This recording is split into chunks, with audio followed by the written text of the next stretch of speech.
혹시 여러분들 중에서 그래도 나이가 좀 있는 분들은 이 CCM을 알고 계실 겁니다. 평안을 너에게 주노라. 세상이 줄 수도 없는 평안을 내게 주노라. 거기서 보면 세상이 줄 수도 없는 평안을 너에게 줄 것이다 라고 하는 그런 가사가 있습니다. 이 가사가 우리에게 얼마나 큰 위로를 주었는지 모릅니다. 평안.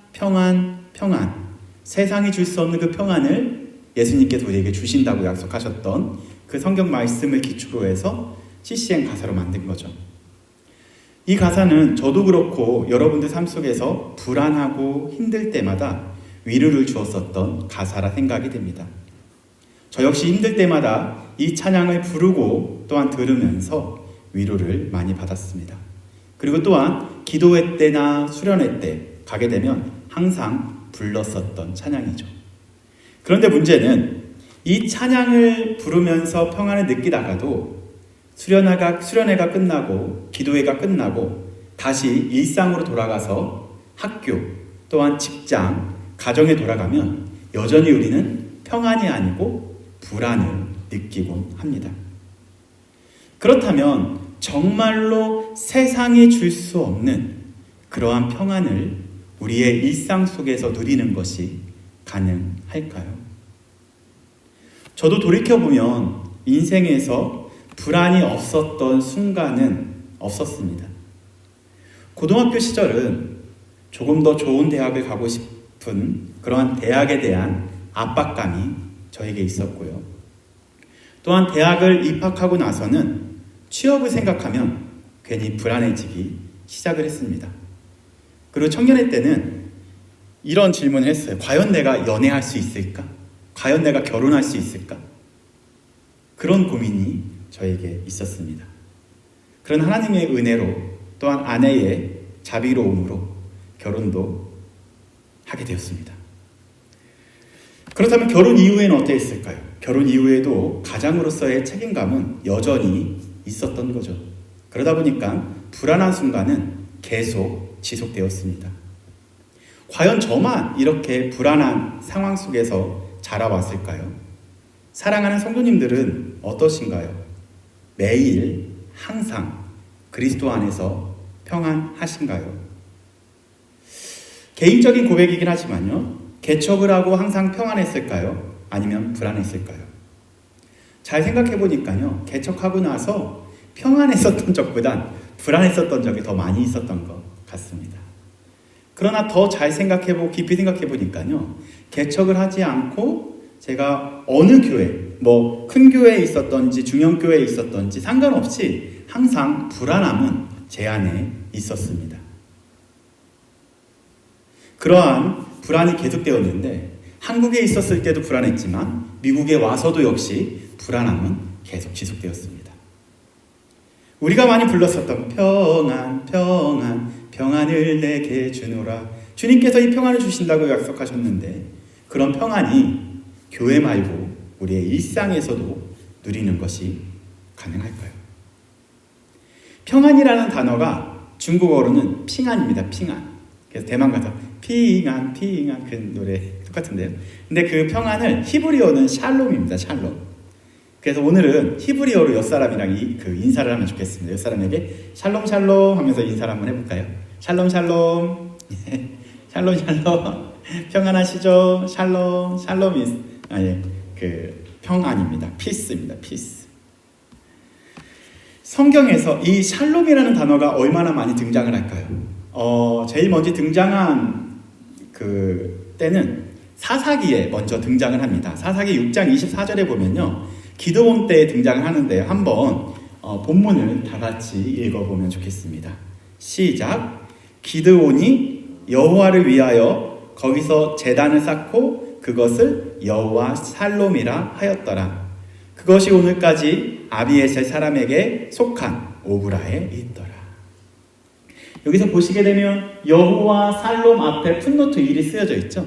여호와 살롬은 히브리어고요. 그거를 한국어로 번역하면 여호와는 평강이다 라고 쓰여 있습니다. 성경책의 대부분 풋노트가 쓰여져 있을 겁니다.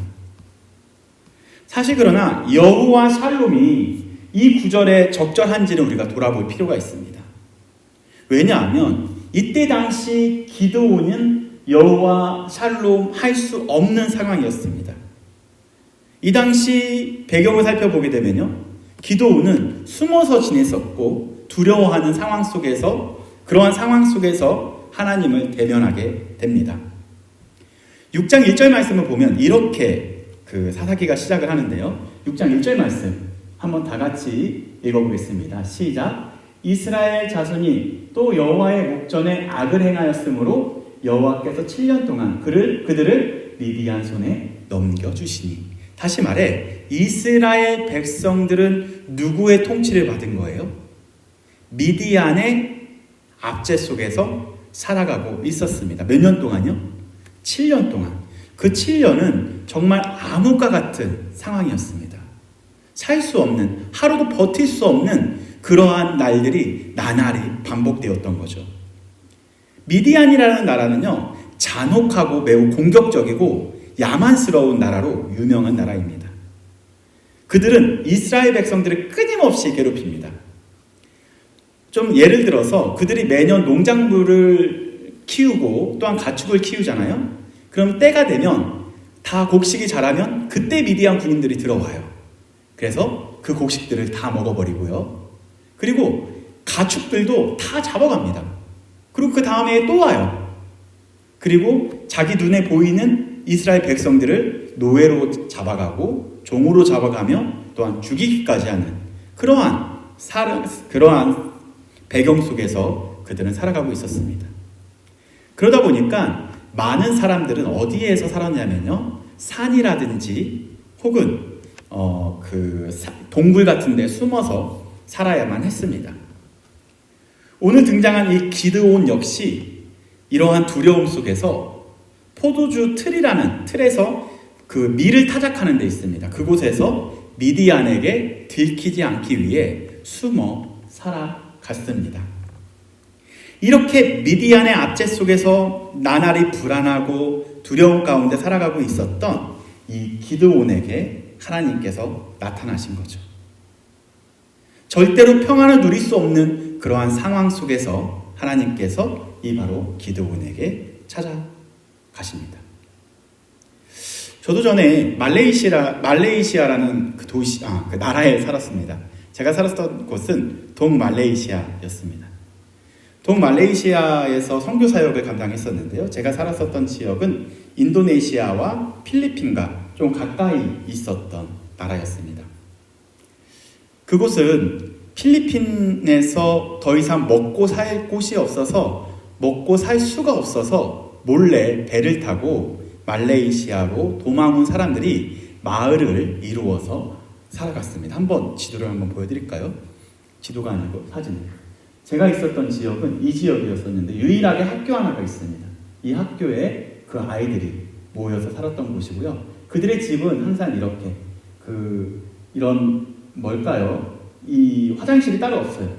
무슨 말씀인지 아시겠죠?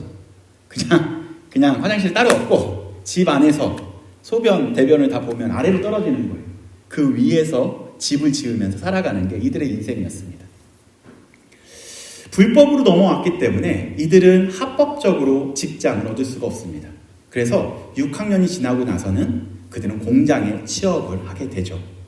그러나 아시겠지만 워크 퍼밋이 없는 상태에서 취업을 하게 되면 정말로 너무 억울한 일들을 많이 당하게 됩니다. 한 달에 5만 원 정도 버는 게 그들의 전부였었고요. 그렇게 6학년이 지나고 나서 평생을 그렇게 공장에서 살다가 죽게 되는 것이 그들의 인생이었습니다. 그러나 제가 이걸 다 설명할 수는 없지만 가끔 한번 경찰이 이 정글에 들어올 때가 있습니다. 그러면 이들은 어떻게 하냐면요, 몰래 이 경찰을 피해서 모든 사람들, 대부분 한 200세대 이상이 살고 있었는데요, 그 사람들이 다시 산으로 들어갑니다. 그래서 경찰이 다시 시티로 넘어갈 때까지 숨어 있다가 그 다음에 경찰이 나갔다라는 소식을 들으면 다시 그 마을로 내려오는 게 이들의 인생이었던 거죠. 이들에게 잡히면 죽게 되기 때문에 그들은 산으로, 어디로요? 동굴로 숨어서 지내는 것이 그들의 인생이었습니다. 미디안은 더 심했겠죠. 이렇게 이스라엘을 정복한 상황 속에서 미디안 군대에게 잡히면 그들은 죽게 되기 때문에 미디안의 밑자만 들어도 미치도록 힘들어하는 사람들이었습니다. 그 불안한 시대에 가장 힘이 없고 연약한 사람, 한 사람인 기드온을 하나님께서 사사로 세우신 사건이 오늘 기드온 사건입니다. 하나님의 부르심을 받은 이 기드온은 하나님의 부르심에 확신이 없었습니다. 왜냐하면 미디안 군대는 어마어마한 군사력을 가지고 있고 힘을 있었는데 자기 자신을 볼 때 너무 초라해 보이고 자기가 할 수 없다고 생각을 했었던 거죠. 그래서 그 부르심을 듣고도 두려워하며 하나님의 뜻인지 아닌지를 재차 확인하였습니다. 하나님께서는 그렇게 불안해하고 있는 기드온에게 찾아가셔서 하셨던 말씀이 평안을 주시면서 너는 두려워하지 말아라. 내가 죽지 않을 것이다 라고 말씀해 주십니다. 기도는 한번 볼까요? 여러분들 영화로 봤을 겁니다. 한번 보시면 300이라는 영화 보셨나요? 300이라는 영화. 한국에서도 이렇게 나왔고요. 미국에서도 이렇게 나왔더라고요. 300 똑같아요. BC 480년 300명의 전사들과 100만 군대가 왔었다. 이 사람이 기드온이에요. 기드온. 그러나 원래 이렇게 사실은 왕자 없었을 것 같아요. 기드온은 몰래 숨어서 살았기 때문에 영양도 부족했고 식물로만 왕자가 생길 수 있을지는 모르겠습니다. 아니 있을 수도 있겠죠. 그러나 바이세트는 없었을 것 같아요. 이렇게 몸짱은 아니지 않았을까라는 생각을 했습니다. 그러나 가장 연약한 그 기드온을 하나님께서 세우신 거죠. 그에게 찾아오셔서 하나님께서 뭐라고 말씀하시냐면 너는 절대 죽지 않을 것이다. 두려워하지 말아라. 그러나 이 기드온을 두려워했었던 이유는 두 가지가 있었습니다. 첫 번째는 미디안 군대에게 잡혀 죽을까에 대한 두려움이기도 했지만요. 사실 하나님을 대면한 모든 사람들은 죽었기 때문에 기드온에게 찾아온 하나님을 봤기 때문에 나도 죽을 수 있겠다라는 두려움이 그에게 있었습니다. 성경에서는 하나님을 대면하면 죽었다라는 표현들이 나와 있는데 출애굽기 33장 20절 말씀 한번 볼까요? 20절은 제가 읽어드리고요. 그 다음에 사사기 13장 22절은 여러분들께서 읽어주시면 되겠습니다. 또 이르시되 내가 내 얼굴을 보지 못하이니 나를 보고 살 자가 없음이니라 라고 말씀하셨습니다. 하나님을 본 사람은 다 죽을 것이다 라고 이야기하신 거죠. 22절 말씀을 여러분들께서 읽어주시겠습니까? 시작. 그의 아내에게 이르되 우리가 하나님을 보았으니 반드시 죽으리라. 네, 하나님을 본 자는 살 수가 없었다. 이거는 누가 얘기한 거냐면요. 삼손의 아빠인 아버지인 마노아가 이야기한 겁니다. 하나님을 보았기 때문에 우리가 죽을 수밖에 없는 상황에 놓여 있다라고 두려워하는 상황이었었죠. 그러나 하나님께서는 기드온에게 찾아가셔서 너는 죽지 않을 것이다. 지금도 안 죽었지? 앞으로도 안 죽을 거야. 너는 내가 보호할 거야. 용기를 가져. 그렇게 위로하시며 기드온에게 찾아오셨습니다. 그렇게 위로받고 격려받고 나서 지금 기드온이 뭘 세웠냐면요. 제단을 쌓기 시작을 합니다. 예배를 드리는 거죠. 찬양을 드린 거죠. 그리고 한 말씀이 뭐냐면요. 그 제단을 이름하여 여호와 샬롬이다. 가장 불안한 상황 속에서 하나님의 평안을 기드온은 발견한 거죠. 아멘. 사랑하는 성도님들도 아무리 불안한 상황 속에 있다고 할지라도 그 가운데서도 하나님의 샬롬을 발견하는 것이 믿음입니다. 24절 말씀 다시 한번 볼까요? 기드온이 여호와를 위하여 거기에 제단을 쌓고 그것을 뭐라고 한 거예요? 여호와 샬롬이라 하였더라. 그것이 오늘까지 아비에세 사람에게 속한 어브라했더라. 할렐루야. 가장 불안한 시대에 하나님을 대면하니 가장 평안한 시대가 되었다라고 볼 수 있는 거죠. 오늘 본문인 열왕기하 18장도 비슷한 상황입니다. 여러 가지 왕들이 계속 바뀌면서 오늘은 누가 왕이 되었냐면요. 히스기야가 왕이 됩니다. 계속 바뀌었습니다. 그러나 히스기야가 왕이 되고 나서 가장 하기 싫은 세 가지 일을 강행합니다. 그 세 가지 일을 할 수 없는 상황인데 어떻게 이 히스기야가 그 일을 감당했는지를 한번 보면 좋겠습니다. 히스기야가 왕이 되고 나서 왕으로 하기 가장 어려운 세 가지가 뭐가 있었냐면요. 세 가지 보도록 하겠습니다. 첫 번째, 정직하게 행하기. 두 번째, 여호와를 의지하기. 세 번째, 계명을 지키기. 사실 이 왕뿐만 아니라 우리도 이렇게 행하기 어렵지 않나요? 여러분 한번 질문해 볼까요? 우리가 정직하게 행하면 손해일까요? 아니면 이익일까요? 회사생활 사업을 하시는 분들은 정직하게만 행하면 손해를 더 많이 보나요? 아니면 이익을 더 많이 보나요? 혹은 여호와만을 의지하기. 이때 당시 여호와만을 의지하면 왕따가 되어져요.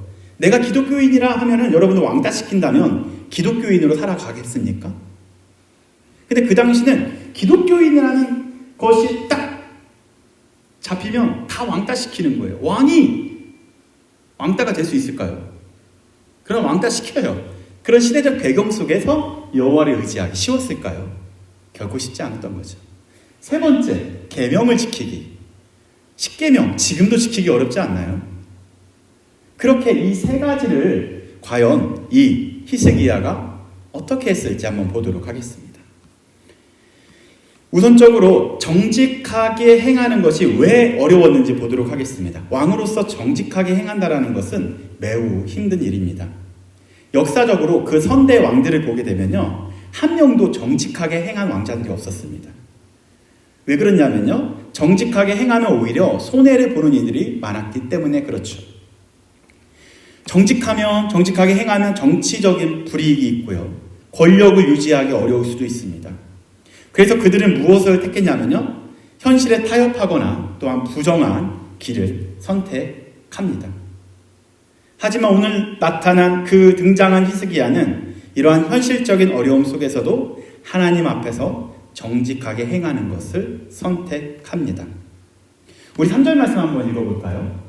히스기야가 세 가지 있는데요. 한번 다 같이 읽어보겠습니다. 시작! 히스기야가 그의 조상 다윗의 모든 행위와 같이 여호와께서 보시기에 정직하게 행하여. 할렐루야! 이 히스기야는 그렇게 정직하게 행할 수 없는 상황 속에서도 정직하게 행했다라고 열왕기 기자는 소개해주고 있습니다. 그리고 두 번째를 보게 되면요, 그는 여호와만을 의지하고 여호와만을 섬기는 왕이 되었습니다. 구체적으로 전에는 왕들은 전에 섬겼었던 그 우상들을 다 제거하는 작업을 합니다. 4절 말씀을 보시면요, 제거하며 깨트리며 찍으며 부수며, 그죠? 우상들을 다 제거하고 주상을 깨트리며 아세라 목상을 찍으며, 그리고 모세가 만들었던 놋뱀 있죠. 그것을 지금까지 많은 사람들이 신성화시킨 거예요. 그래서 그 놋뱀까지도 다 부숴버린 거죠. 그럼 어떤 결과가 올까요? 왕으로 등극을 했는데 모두가 다 미워했겠죠. 우리가 섬겼었던 그 신들을 다 부수고 깨트리며 찍으며 그리고 제거하니까 왕이 좋을까요? 여론이 좋지 않게 흘러갈 수도 있습니다. 이렇게 행하면서 히스기야는 제거하고 찍어내고 찍히고 부쉈는데, 만약에 이렇게 하게 되면 오히려 자기가 제거될 수도 있고 깨트려질 수도 있고 찍혀질 수도 있고 부수어질 수도 있는 상황인데도 불구하고 그는 중심이 흔들리지 않고 여호와 하나님만을 의지합니다. 5절 말씀 한번 볼까요? 5절 말씀, 4절 말씀 끝나자마자 나왔습니다. 히스기야가 이스라엘 하나님 누구를요? 여호와를 의지하였는데 그의 전후 유다 여러 왕 중에 그러한 자가 없었더라. 수많은 왕들이 있었는데 단 한 명도 여호와만을 의지했었던 사람이 없었던 거죠. 그러나 유일하게 히스기야는 누구를 의지했다고요? 여호와만을 의지했었던 거예요. 여러분들 학교 생활하면서 여호와만 의지하기 싫을까요? 세상은 여러분들 여호와만 의지하기 놓지 않습니다. 다 타협하게 만들고요, 여러분들 유혹하고요, 넘어지게 만들고요, 다 괜찮다 하면서 다른 것을 의지하게 여러분들이 이끌어갑니다. 그러나 히스기야는 바로 하나님만을 의지했었습니다. 하나님만을 의지했기 때문에 부수고 깨트리고 또한 제거하는 일이 가능했었던 거죠. 마지막으로 그는 여호와의 계명을 지킵니다. 하나님의 계명을 지킨다는 것을 요약하면 하나님을 전심으로 사랑하고 이웃을 진심으로 사랑하는 거가 되겠죠. 그러나 10계명 중에 제일 중요한 1계명이 뭘까요? 1계명. 출애굽기 20장 3절에 나오는데요. 너는 나 외에는 다른 신을 내게 두지 말라 라고 1계명이 나와 있습니다. 즉 하나님을 첫 자리에 두고 오직 그분만을 너가 섬겨라 라고 말씀하고 있죠. 그때 당시 하나님을 섬긴다라는 것은 우리 섬길 수 있어요. 그런데 하나님만 섬기는 건 어렵습니다. 이때 당시 가장 이스라엘에게 남유다에게 영향력을 줬었던 제국이 있습니다. 제국. 그 제국의 이름이 아수리아라는 제국입니다. 사랑하는 성도님께 한번 물어보고 싶습니다. 우리가 회사 생활을 한다고 가정하십시오. 회사의 보스가 성경적 가치와 다른 것을 지시했었을 경우 여러분들은 그거를 행할 겁니까? 아니면 안 할 것입니까? 세상의 보스와 성경의 보스, 신앙의 보스가 다른 것을 요구했었을 때 과연 여러분들은 무엇을 따르겠습니까? 사실 제가 한국에 있었을 때 청년들이 너무 고민돼서 저에게 많이 찾아왔었던 것 중에 하나가 바로 탈세였었습니다. 탈세. 회계사로 회계 일을 하는데 회사에서는 탈세를 강요하는데 그러면 성경에서는 그렇게 하지 말라고 난 정직하게 행하기 위해서 이것을 보스에게 얘기해서 저는 못하겠습니까? 라고 얘기하고 회사를 나와야 맞는 건지 아니면 그냥 그거를 타협하면서 가는 것이 맞는 건지 그걸 저에게 질문을 하더라고요. 제가 어떻게 대답할 수 있었을까요? 뭐라고 대답했을까요? 회사 그만둬. 그렇게 말 못하잖아요. 너무 어려운 질문입니다. 여전히 이런 질문 속에 우리는 살아가고 있다는 거죠. 사실 히스기야 왕도 이러한 고민이 있었습니다. 남유다에게 가장 영향력을 끼치고 가장 자원을 많이 서포트 해줬었던 나라가 아수르라는 제국이었습니다. 아수르는 그때 당시 가장 강력한 군사력이 있었고요. 정치적인 영향력이 있었기 때문에 아수르의 영향력 아래서 잘 보여야만 연명할 수 있는 나라였습니다. 그러나 그는 아수르에 굴복하지 않고 오직 하나님만을 의지하기로 결단을 합니다. 이러한 결단은 매우 위험한, 미련한, 어둔한 정치적 선택이었습니다.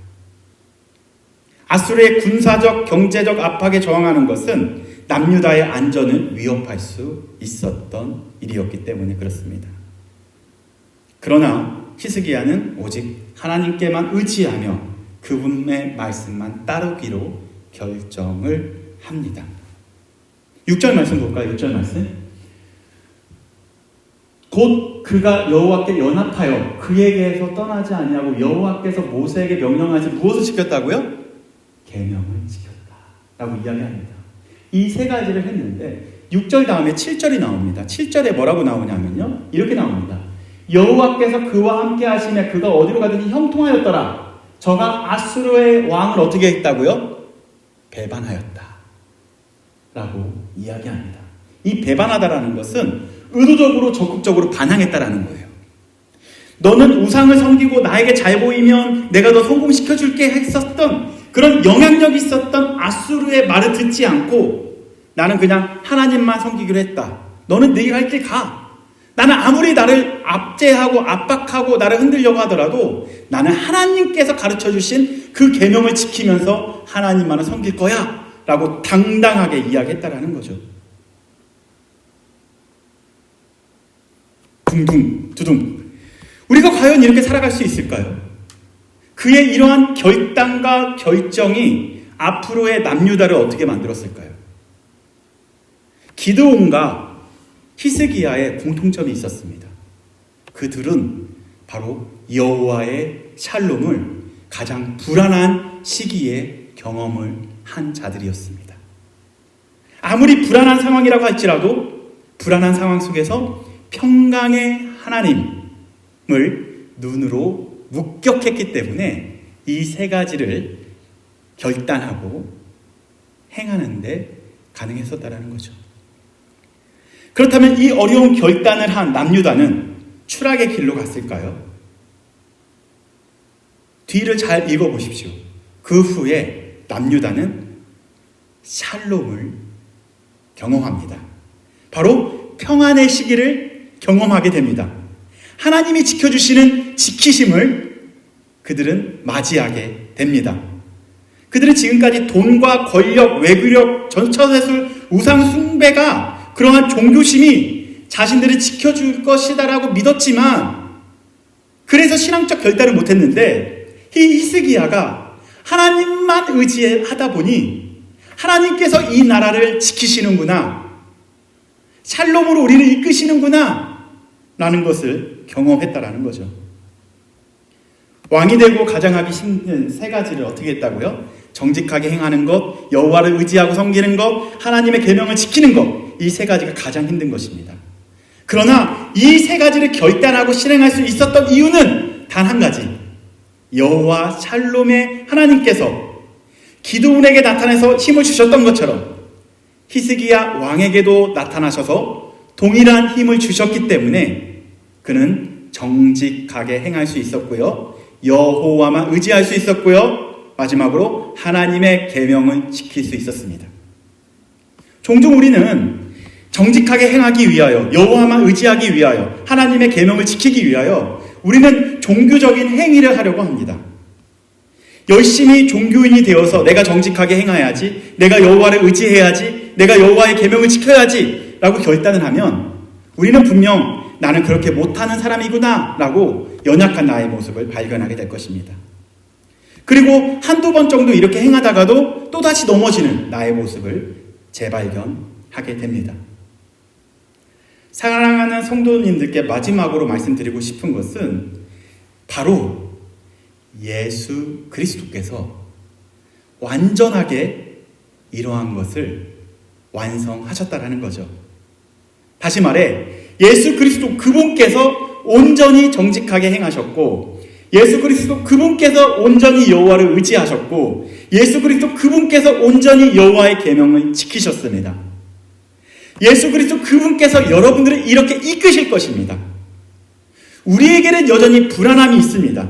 미래에 대한 불안감, 죽음에 대한 두려움, 이런 두려움과 불안함 가운데 누가 있어야만 평안으로 갈 수 있냐면요, 평강의 하나님이신 예수 그리스도가 우리에게 있다면 우리는 여호와의 샬롬을 볼 수 있고 여호와의 샬롬 안에 살아갈 수 있습니다.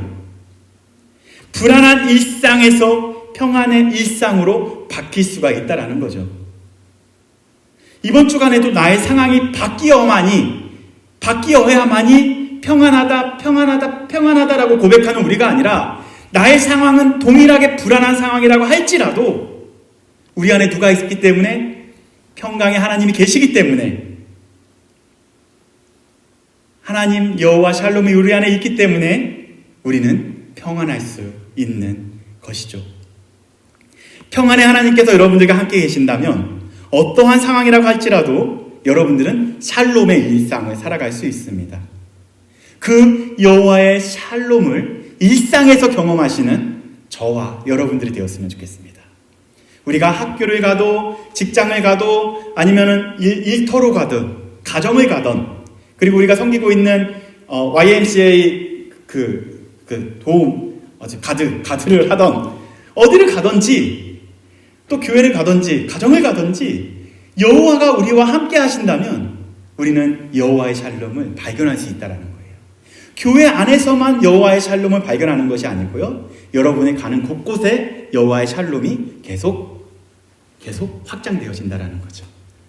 그 여호와의 샬롬을 경험하는 저와 여러분들이 되기를 소망합니다. 제가 설교 시간에 중요한 거 하나 빼먹어서 말씀을 드리는데요, 여호와 샬롬 보기 전에 제가 아까 보여드렸었던 그 말레이시아 사진 있잖아요.